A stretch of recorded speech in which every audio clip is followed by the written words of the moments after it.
नमस्कार दोस्तों, कैसे हो आप सब। मैं स्मार्ट स्टडी विद घनश्याम आपका हार्दिक स्वागत करता हूं। तो जैसा कि आपको पता है कि जूनियर अकाउंटेंट का कल रिजल्ट आया था। तो रिजल्ट आते ही सवाल उठना लाजमी बनता है, क्योंकि राजस्थान ने पिछले 5 सालों में, राजस्थान के पूरे इंडिया ने देख लो, जैसे अभी नीट का घोटाला हुआ था उसके भी जाँच सीबीआई को दे दी गई है। ये अच्छा हुआ केंद्र सरकार का निर्णय जाँच सीबीआई को दे दी। तो सीबीआई में जाँच होती है तो क्या है कि सारी गड़े हुए मुर्दे भी निकल जाते हैं और कड़ी से कड़ी जुड़ती जाती है, जांच प्रभावित नहीं होती। जो लोकल नेता होते हैं वो जांच प्रभावित नहीं कर पाते, इसलिए जांच उधर सीबीआई को दी। हमने भी खूब सारी मांग की थी, राजस्थान के समय भी वैकेंसी लीक हुई थी, रीट एसआई पटवार वीडियो वगैरह, इनके सबके पेपर लीक तो हुए थे। कुछ तो ऐसे हुए जिनका खुलासे हुए, कुछ ऐसे हुए जिनको खुलासे हुए ही नहीं। तो उसकी मांग की थी लेकिन उन्होंने की नहीं। तो नई गवर्नमेंट आने के बाद पहला एग्ज़ाम हुआ था जूनियर अकाउंटेंट का।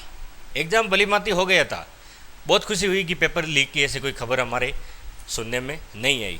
लेकिन उससे भी बड़ा एक महा घोटाला हो गया। मैं इसको घोटाला नहीं बोलूँगा, मैं इसको महा घोटाला बोलूँगा, क्योंकि घोटाले तो वो होते हैं जो हम सहन कर पाते हैं, लेकिन ये तो महा घोटाला हो गया भाई।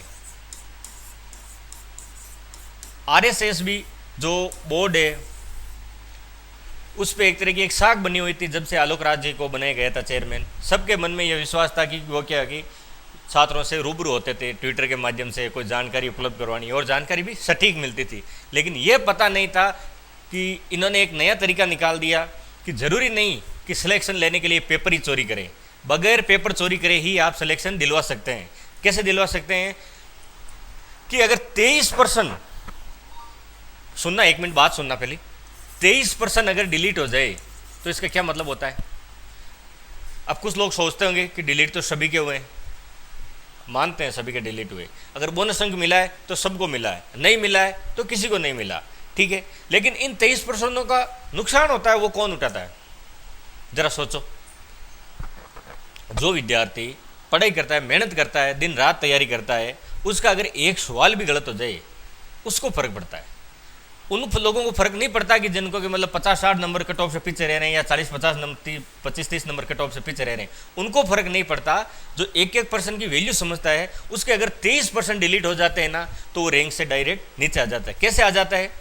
जो कम तैयारी करता है उसकी तुलना में वो उसके आगे बराबर आ जाता है, क्योंकि वो 23% का मुकाबला बोनस अंक उसी को भी मिल जाता है जो पीछे हुआ था। तो फायदा इन दोनों को मिल जाता है और तैयारी करने वालों को नुकसान हो जाता है। तो ये तरीका निकाल दिया इन्होंने। एक और न्यूज़ सुनने में आ रही है, देखो, ये जूनियर अकाउंटेंट भर्ती सवालों के घेरे में आनी चाहिए। पहले बात तो यही है, ये 23 सवाल गलत, मेरे समझ में यही नहीं आ रहा कि 23 सवाल गलत हो कैसे रहे हैं। क्या कारण है कि इनसे पेपर भी एक सही नहीं बन रहा। ऐसे लोगों को क्या कहें, मतलब अगर मुझे पेपर बनाने का बोल दिया जाए ना तो मैं भी पेपर इतनी सावधानी से बनाता हूँ, सिर्फ अकेला आदमी, किसी की जरूरत नहीं है।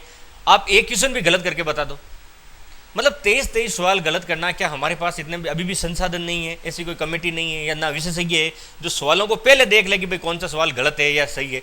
ये हमें पहले पता नहीं चलता क्या? पेपर बनाने वाला क्या शराब के नशे में पेपर बनाता है?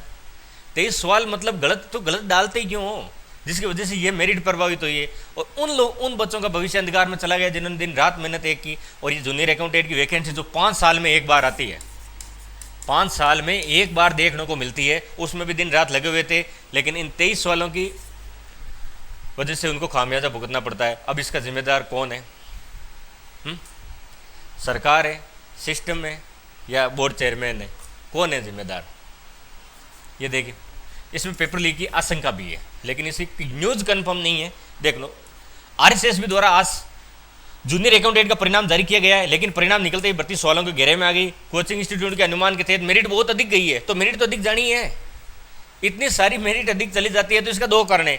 एक तो जो 23 सवाल गलत हुए उनका अगर बोनस अंक मिला है, सबको मिला, तो मेरिट ज़्यादा हाई जानी है। दूसरी बात, इतनी मेरिट हाई नहीं जा सकती इसमें, यह तो तय है कि जो 576 गई है, इतनी मेरिट हाई जाने का चांस होता ही नहीं है। एक और सवाल है, 90,000 अभ्यर्थियों को, मतलब डबल एग्जाम हुए थे, सीटी के अंदर थी, 90,000 उन्होंने को एलिजिबल किया था, लेकिन एग्जाम 67,000 नहीं दी, तो बाकी क्या गए? उन्होंने नहीं दी। तो उनमें ये सुनने में भी आ रहा है, एक दो के मेरे पास मैसेज भेजा था कि वो लोग भी लगे जिन्होंने एग्जाम भी नहीं दी।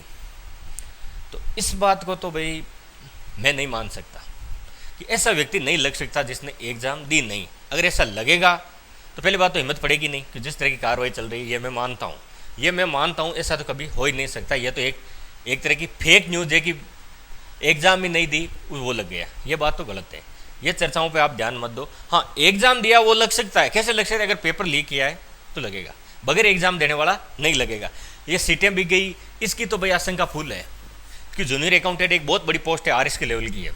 आरएस के बाद सबसे बड़ी वैकेंसी यही है और ये ऐसा ही है, तो इसमें सीटें बिकना लाजमी है और बिक भी सकती है। तो जिस हिसाब से ये चल रहा है ना सारा स्कैम, क्यों नीट जैसी बड़ी परीक्षा जो केंद्र में, उसका भी पेपर लीक हो सकता है, तो ये तो एक स्टेट लेवल की वैकेंसी इसमें लेके होने का सवाल ही नहीं है। लेकिन दिक्कत ये है कि चलो जांच चलती रहेगी, उसमें हमारे कोई रोल नहीं होता।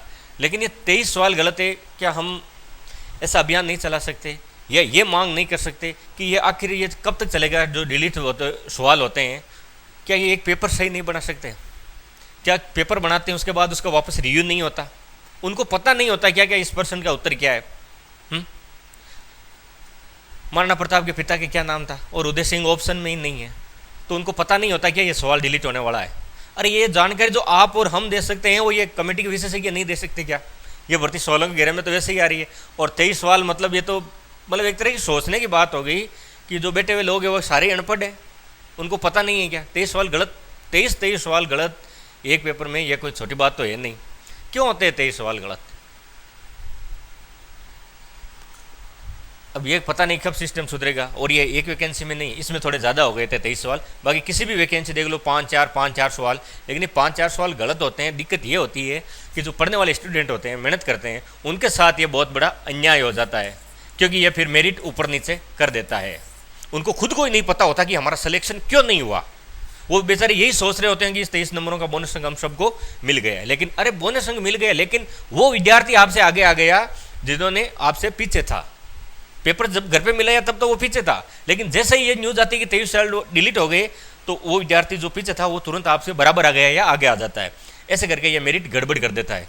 तो दिक्कत ये है कि ये 23 सवाल गलत होते ही क्यों हैं, इसी बात को लेकर मैं आज थोड़ा परेशान था और ये आपको जानकारी आपके सामने रखने की कोशिश की है मैंने, जितनी नॉलेज है मुझे। तो ये रिजल्ट तो आना था, आ गया। अब जो जांच है वो तो चलती रहेगी। भैया 23 सवालों का है, तो पहली बात तो ये जो जिनका सिलेक्शन हो गया वो उनको बहुत बहुत बधाई, और जिनका नहीं हुआ है वो आप आगे की एलडीसी की वैकेंसी आई है उसकी तैयारी चालू रखें, कि कट ऑफ तो हाई जाने वाली है चाहे कोई भी वैकेंसी। जैसे आरएस में पिछली बार देखा था और एलडीसी में भी जाएगी, लेकिन इसमें थोड़ा क्या है कि मुझे भी कुछ घपला लग रहा है। वो तो देखते हैं, जांच हो जाएगी, कोई दिक्कत वाली बात है नहीं। अगर जानकारी अच्छी लगी हो तो सबसे पहले तो इस जानकारी को ज़्यादा से ज़्यादा फैलाई, ताकि हम एक नया अभियान चला सकें। और ये 23 सवालों वाला, इनकी एक तरह कमेटी होनी चाहिए कि अगर सवाल है वो पहले ही होना चाहिए, वरना इसका कोई एक जवाबदार व्यक्ति होना चाहिए। भाई सवाल गलत, ये तो कोई बड़ी बात तो है नहीं, कोई खास इसमें कोई नया सिस्टम करना नहीं है। भाई जो पेपर बनता है उसको एक बार रिव्यू तो करना है, क्या गलत है या क्या सही, उसके बाद वो एग्ज़ाम कंडक्ट करवाते हैं, उसके बाद कोई इसी तरह की परेशानियाँ तो नहीं होती ना। भाई पेपर लीक हो, चलो पता है इनकी बस की बात नहीं है, लेकिन ये 23 सवाल गलत होना, ये तो इनकी सारा का सारा ब्लेम इन पे ही जाता है। जिम्मेदारी इनकी बनती है। भाई आरएसएस भी के चेयरमैन है आलोक राज जी, इनकी सारी जिम्मेदारी बनती है।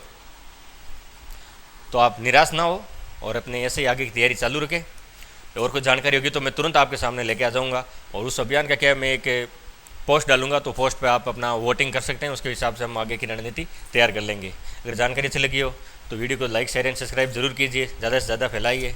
आज की जानकारी यहाँ समाप्त होती है। जय हिंद, जय भारत, जय जय राजस्थान, नमस्कार।